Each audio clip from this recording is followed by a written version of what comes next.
Saya telah pun melabur ke dalam Wahid Invest selama 18 bulan guys, dan sebanyak RM16,700 saya telah pun pump ke dalam Wahid Invest ini. So, apakah yang terjadi? Adakah kita untung ataupun rugi? Jadi mesti korang nak tahu apakah penyudahnya, dan saya membuat konten ini secara bulanan. So make sure korang tekan button subscribe ataupun tekan button follow supaya korang boleh tahu perjalanan saya dalam melabur ke dalam Wahid Invest ini. Dan kita punya target adalah untuk mempunyai RM1 juta ringgit. So adakah kita berjaya ataupun tidak? Make sure korang follow perjalanan saya. Mana tahu korang juga berminat untuk menjadi seorang investor. Why not kan, jadi jutawan kan. So tanpa membuang masa, mari saya tunjukkan berapakah saya punya portfolio Wahid Invest saya. Ready? 1, 2, 3. Tada, saya masih lagi rugi guys.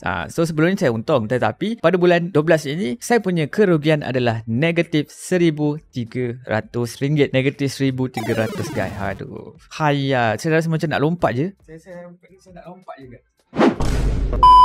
Saya nak lompat je guys, sebab kita rugi guys, banyak guys, RM1,300. RM1,300 boleh pergi mana guys? Boleh pergi Sabah dan Sarawak, jalan enjoy party lah kat sana kan. Itu membawa kepada saya punya portfolio hanyalah tinggal RM15,423 sahaja. Kalau saya withdraw, itulah yang saya akan dapat. Tapi saya tak nak lah. Sebab apa? Waktu rugi ini adalah waktu yang sesuai untuk saya membeli pada waktu yang murah lah. So kalau korang minat Apple ke Tesla pada waktu mahal, sepatutnya korang akan lagi suka stock itu pada waktu yang murah. Ibarat korang dapat membeli benda yang korang minat pada harga diskaun. CVM baru tu kan lawa gila. Tapi dulu mahal. Dulu RM100,000.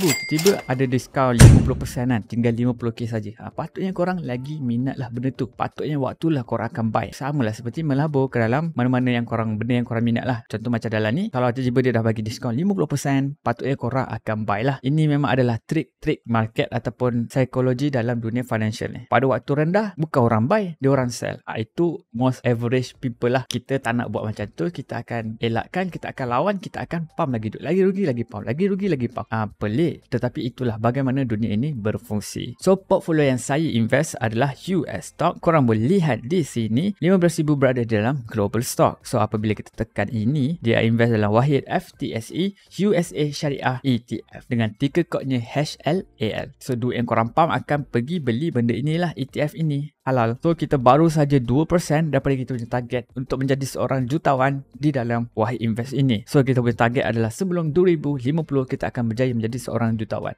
So make sure korang subscribe guys. Kita punya perjalanan masih jauh lagi. So hopefully kita semua akan berjaya menjadi jutawan bersama-sama video saya. Saya tak nak saya seorang saja yang berjaya. Saya nak korang semua sama-sama kita berjaya menjadi seorang jutawan. So kalau korang berminat nak invest di dalam Wahid Invest ini, even saya rugi pun, sebenarnya ini adalah waktu yang diskaun lah, waktu yang lebih murah untuk korang yang baru-baru saja nak join ke dalam Wahid Invest ini. So kalau korang boleh dapat free RM10 apabila korang daftar dan masukkan kod ini nanti. Tetapi korang tahu di Wahid Invest ini korang akan dikenakan fee secara setiap bulan. Dia akan tolak duit korang, tolak setiap bulan, tolak dengan management fee-nya lebih kurang 0.8% dan ke bawah lah. So kalau korang tak suka kena fee ni semua, korang boleh beli terus stok-stok yang korang minat ini di Momo. Kalau korang minat Tesla, korang boleh Tesla saja. Korang minat Apple, korang boleh beli Apple terus. Tidak macam di Wahid Invest ini, dia telah pun membelikan untuk korang, tetapi dia akan kenakan fee yang tinggi lah. So kalau korang berminat nak daftar Momo, korang boleh daftar guna link yang saya letakkan di bahagian description. So jom kita tengok ke chart trading view. Alright guys, jadi sekarang ini kita berada di dalam trading view dengan ticker code-nya yang tadilah yang sebut tadi, global stock tadi, iaitu HLAL. Ticker code-nya mewakili Wahid FTSE USA Syariah ETF Nasdaq. Kalau korang tengok graf ini, memang betul lah kita masih lagi jatuh dan jatuh lagi lah. Kalau korang tengok balik saya punya portfolio saya di Wahid Invest tadi, memang basically dia replicate benda yang sama lah. Dia memang naik turun tapi at the end dia menurun. So sebab apa? Sebab kita beli benda ni lah actually. Inilah sebenarnya dia beli. Ini adalah sebuah bakul yang mengandungi stok-stok ini.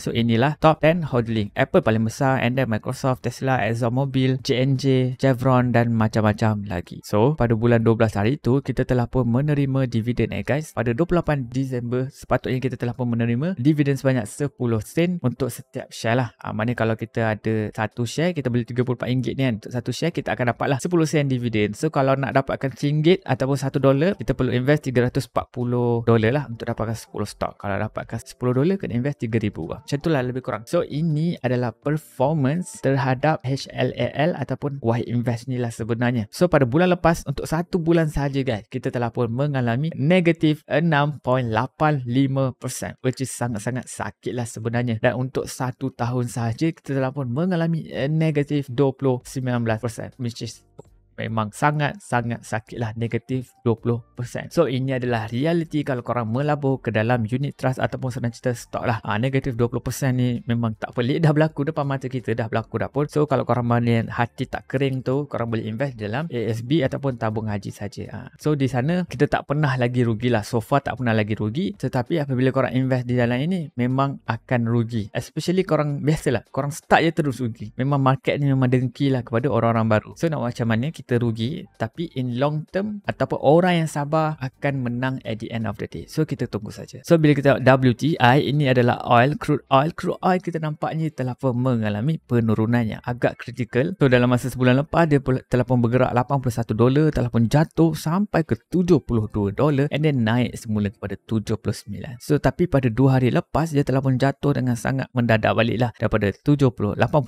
ke $72, jatuh sangat banyak guys. So sebelum ini US ataupun dunia telah pun mengenakan oil price cap terhadap Russian oil hanya up to 60 USD per barrel. Itu adalah cara yang dikenakan oleh pihak NATO ke atas Russia untuk membendunglah mereka punya peperangan semua tu. Tetapi Russia telah pun bertindak balas dengan stop ke semua terus ekspor oil mereka. Mereka tak jual langsung lah. Instead of terpaksa jual pada harga rendah, mereka terus stop saja. Lantak lah pada orang-orang di luar sana tu. Sebab kita tahulah oil ini adalah yang menjadi fund ataupun dana mereka untuk melaksanakan peperangan. So apabila kita meletakkan harga rendah pada Russian oil, ini sedikit sebanyak akan mengelakkan mereka daripada mendapat duit untuk melaksanakan perang lagi lah. At least pada $60 tu mungkin diorang just boleh sustain ekonomi diorang, dan dalam masa bring benefit lah kepada orang-orang Euro yang tak ada oil ataupun oil tak banyak, and juga dapat minyak pada harga yang sangat-sangat murah. So Russia ataupun Putin decide kita stokkan terus oil, tak ada siapa dapat, menyebabkan satu dunia kelang kabut lah, sebab tak semua negara ada oil. So mana yang selama ini bergantung daripada Russian oil, cheap oil akan terseksa lah. Dan apabila kita tengok pada natural gas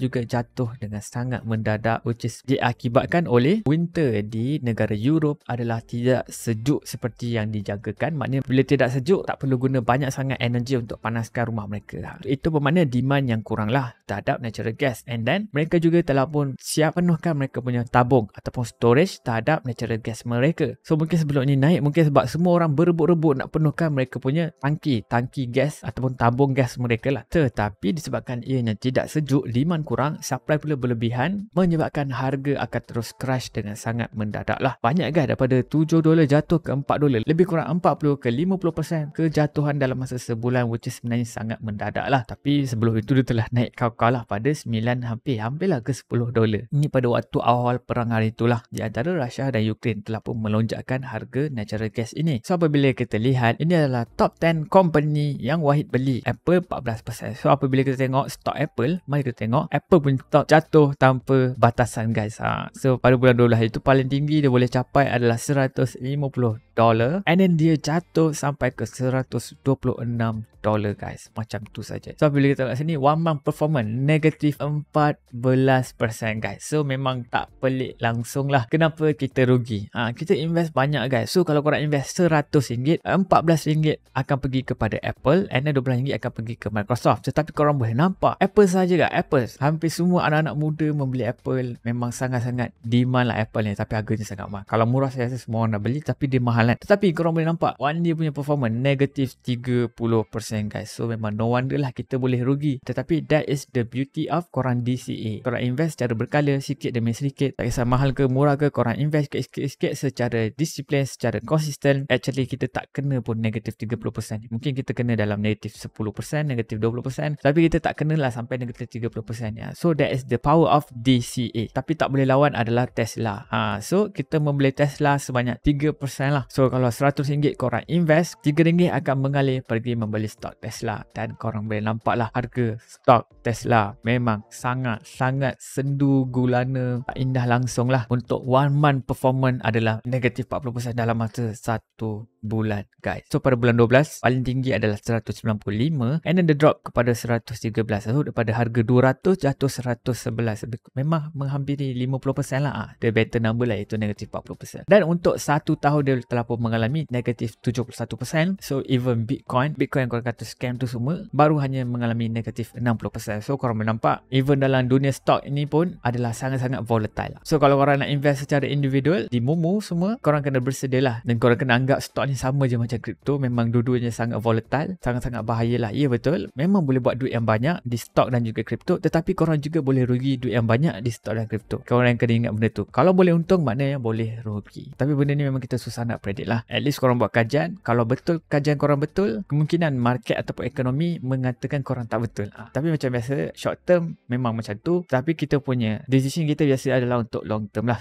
Kita boleh nampak company akan grow 10-20 tahun akan datang, tetapi untuk 5 tahun pertama ini kita tak boleh predict lah harga dia macam mana. So kalau korang nak skip benda ini, korang nak lagi senang, korang beli je lah S&P 500 di Mumu lah. So korang akan terus beli 500 company terus. Korang masuk RM100 kan, dia akan pecah kepada 500 company yang terbesar di negara US. So bila korang buat macam tu, korang akan bet the growth of ekonomi negara tersebut. Sebab apa? S&P 500 invest dalam 500 US stock company kan. So kalau ekonomi US meningkat, korang juga akan untung lah. Tapi kalau ekonomi US drop, korang punya portfolio juga akan drop. So tu cara mudah lah. Dia ada banyak level lah. First adalah individual stock, and then secara ETF, maknanya kumpulan ataupun basket-basket company yang ada banyak jenis lah. Ada yang ESG, maknanya dia environmental concern punya company, ataupun seperti Nasdaq. So basically dia akan kumpulkan stock yang mempunyai tema yang sama lah. Tech punya stock, energy punya stock, finance punya stock, dia ikut industri lah. And then seterusnya adalah korang bet the whole economy, the whole country. So ada banyak level lah sebenarnya pembelian stock-stock ini. So korang boleh decide mana yang korang faham dan korang yakin, dan yang mana boleh buat profit untuk korang in long term lah. Short term biasa kita akan rugi, long term kita akan menang. Orang yang sabar akan menang guys. Kalau korang berminat nak invest dalam Wahid Invest, korang boleh daftar lah guna link yang saya letakkan di bahagian description. Dan kalau korang daftar Wahid guna kod ini, korang boleh dapat RM10 free. Tapi kalau korang jenis trader, jenis yang suka individual stock, korang suka untuk kaji apakah business nature setiap stock ini, adakah dia masih lagi profitable ataupun tidak. So korang sangat-sangat sesuai lah untuk menggunakan apps Mumu ini. Make sure korang daftar guna link yang saya letakkan di bahagian description, dan korang berpeluang untuk mendapatkan free reward sebanyak 363 Singapore dollar. So sangat banyak, jauh lagi banyak pada free reward di Wahid. So korang tunggu apa lagi? Korang berminat, korang tekan sekarang dan daftar sekarang juga. So guys, terima kasih banyak kerana menonton. Kalau korang belum lagi tekan button like dan subscribe, nak minta tolong korang tekan sekarang juga. Korang memang terbaik. Jadi guys, kita jumpa lagi pada video Bulan Harapan.